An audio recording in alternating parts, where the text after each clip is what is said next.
Top of the day to you, welcome back, thank you for joining me and welcome to naturalnews.tv. I'm Magnus Molyneux. How to prevent and or reverse tooth decay, quite a powerful recording this, and probably about halfway through I'm going to provide you with the key aspect or element which, again, once you've got that knowledge then you're more empowered to make smarter or better choices. With this would be to do with your diet. Dentistry. Now, many of you, again, listening to this recording, you've probably got metal fillings, and I had four about 6 years ago. I had them all removed. I don't know if that was a smart thing, and I'll go into reasons in a moment. However, even now I'm paying the price through hair tissue mineral analysis that I do, and my body's obviously healthy enough for mercury to be leached out of my brain and other organs where it probably settled over 6 years ago. What I find interesting about dentistry is none of the people that I've spoken to, any of the dentists, have ever heard of Weston A Price. And that gentleman was the pioneer and the main key figure back in the early 20s and 30s who set up the Dental Association, which then became the American Dental Association. And also I find this key thing with dentistry, that most of it is about hiding the decay or removing part of it, and they never actually get to the root of the problem, no pun intended. I do find that really interesting. It's almost similar to your doctor. When you go to your doctor, you say, what's the cause? We don't know what the cause is, but here's a drug. Now, there is a place for them, absolutely, and I like to go once every 2 years and have my teeth cleaned, and every time they test them and everything's fine. And the last time I actually had some fillings was when I was about 12 or 13 years old. I've never had any since. But as you know, I had them all removed back in 2004. Once I became a Czech practitioner. And also with the work that I do is that when people do their advanced metabolic typing online, one of the questions, as well as asking for your blood group, we looked at Dr. Power's work on that, not Dr. Peter Adamo's work, we actually ask about metal fillings and also root canals.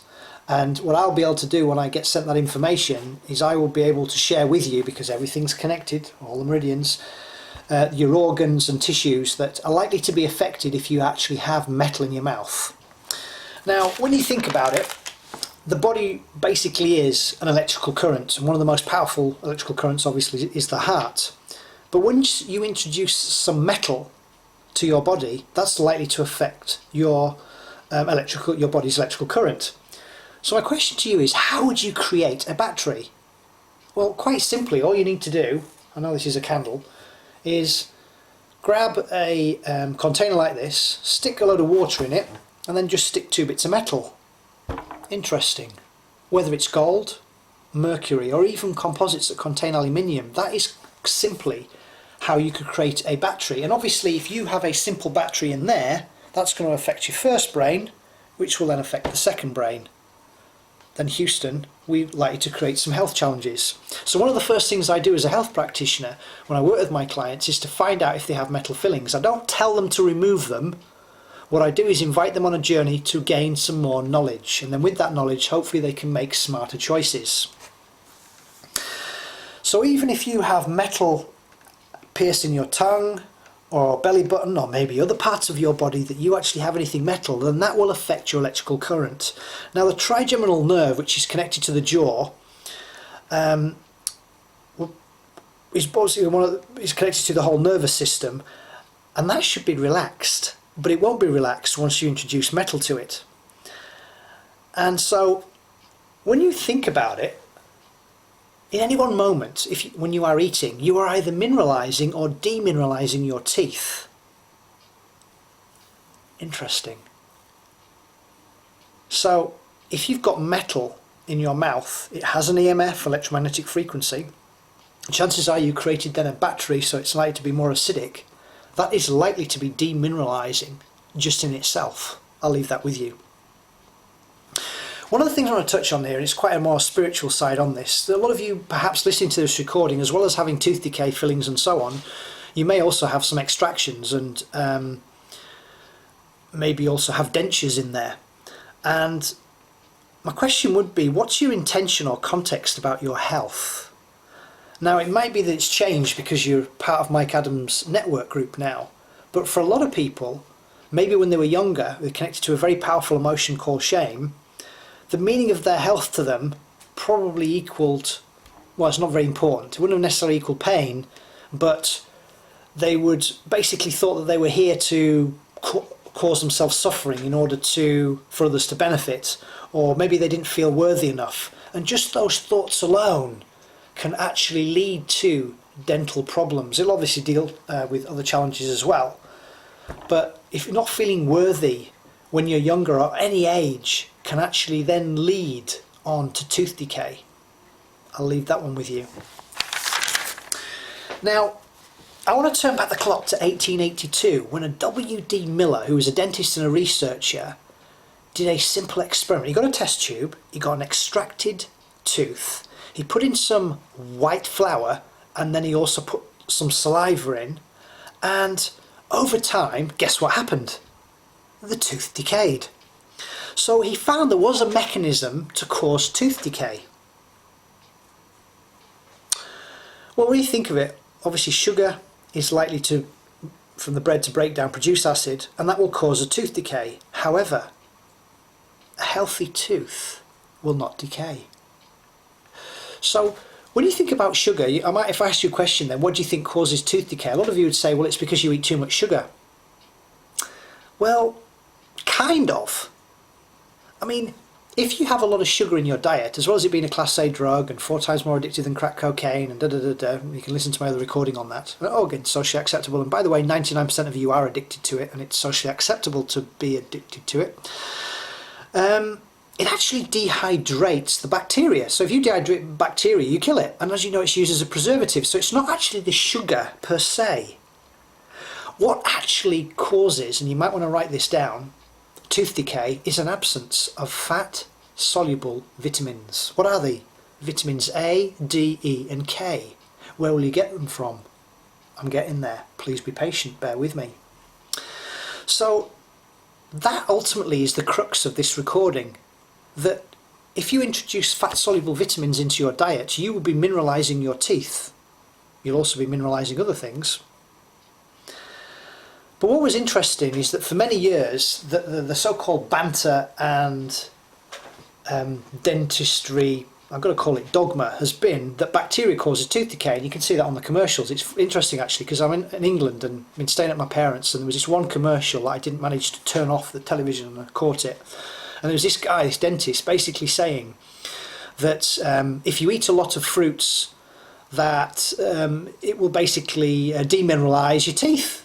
Absolutely, yeah. And therefore you've got to buy this toothpaste. Oh, the power of marketing. The crux of all this stuff is I want you guys to start marketing to yourself and stop buying into other people's BS. That's their belief systems, or even mine for that matter. Go and do your own due diligence and your own homework. Anyway, this debate's been going on for years. And then the American Dental Association had a vote in the 1940s. Well, is it actually bacteria, or perhaps it could be something internally in the structure of the person that causes tooth decay? What is it? And they voted on it. No scientific research or evidence, they voted on it. And they went with bacteria. And everyone thought it was. But it's not true. As I've just explained, as we're eating like 128 pounds plus of sugar every year, when we used to eat about 4 at the 19th century, now it's 128, as well as obviously slowly killing ourselves one fork at a time and digging our graves, that's not the truth. It's like cause and effect. I mean, if you think about it, firemen cause fires. Well, every time there's a fire, there's a fireman, so they must cause the fire. So no, it's not the bacteria, it's actually the absence of fat-soluble vitamins. Do you understand what I'm sharing here? Anyway, let me introduce you to some research. Weston A Price, you can type that in, that's W-E-S-T-O-N, A Price. He was a famous dentist in the 20s and 30s, and he ultimately was the pioneer behind what then became the American Dental Association, and he was like one down from God as far as people were concerned during that period of understanding why is it that people are suffering with so much tooth decay. And he travelled around the globe, looked at these indigenous populations, and what he found was those that were eating their indigenous foods that they'd been eating for millennia, took pictures of their dentures. I mean, just type in Weston A Price, you'll see it on the web. They didn't have any cranial deformations, any structural problems, any health challenges. They didn't have a word for cancer or coronary heart disease. And he also then found the foods that they were eating. Well, these are the 3 things that he discovered. The highest immunity he found when it comes to tooth decay: 1, consuming dairy. We're talking raw dairy from animals that eat green grass. I mean, what do cows eat? Obviously grass, not grains. What do we feed them? as offal, don't go there. The second thing was organs from land animals and organs from various parts of sea animals. So if you consume those types of foods, you will be mineralizing your teeth. If you want to brush or clean your teeth, it would be recommended that you use salty solution. Baking soda can actually be tough on the tissues and the gums, but that's also seen, for some people it's okay. But liver is the most potent tooth healing food that I know of on this planet. Now some of you instantly will be turned away, and that's okay. Don't believe everything I share with you, find out the truth. Research, well, there's a guy, a wonderful beautiful man called Rami Nagel, and he wrote Cure Tooth Decay, and he also wrote Healing Our Children, and he did a lot of research mainly taken from the Weston A Price Foundation. About 3 or 4 decades ago, let me introduce you again with more knowledge, quite a powerful thing on this recording, to a gentleman called Hal Huggins. And this gentleman went on a crusade to stop root canals and metal fillings, but he was basically destroyed by the American Dental Association, that makes copious amounts of money, and so do all dentists, by performing, hello my love, recordings. It's alright, you can my wife's just walked in and she's scantily clad.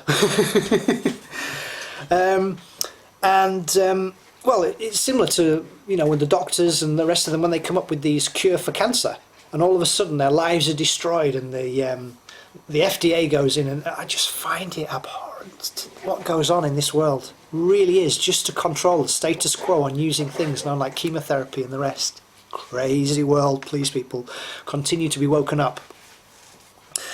So the crux of it really, the key to it is obviously fat-soluble vitamins, and what he found is that indigenous populations, their diets contain 10 times more fat-soluble vitamins than our diets do. Well, that's not surprising if you look at the typical Western diet, which is composed of salt, sugar, pasteurization and grains, soya, sweeteners and processed oils, what I label as the 7 sins.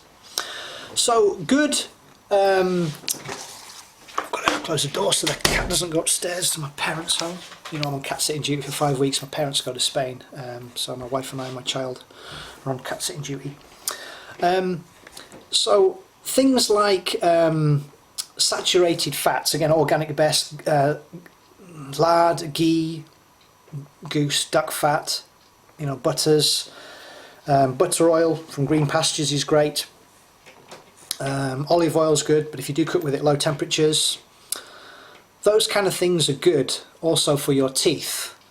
But when you think about it, as I say, it stems from the thought pattern of thinking yourself worthy and so on, and more of a spiritual side, but also what you're actually putting onto your teeth on a daily basis. So if you are consuming things like high fructose corn syrup and so on, then sure, there's no fat soluble vitamins in there, and that will lead to tooth decay. Obviously it's very acidic. And that pretty much is it. A lot of information on this recording. My hope is you found it useful, and please send me information if there's something that you feel that I've missed, but I believe I've pretty much covered a lot of things on there, and that's as I know it. Thank you for listening. My love to you all. Create a great day. Bye for now.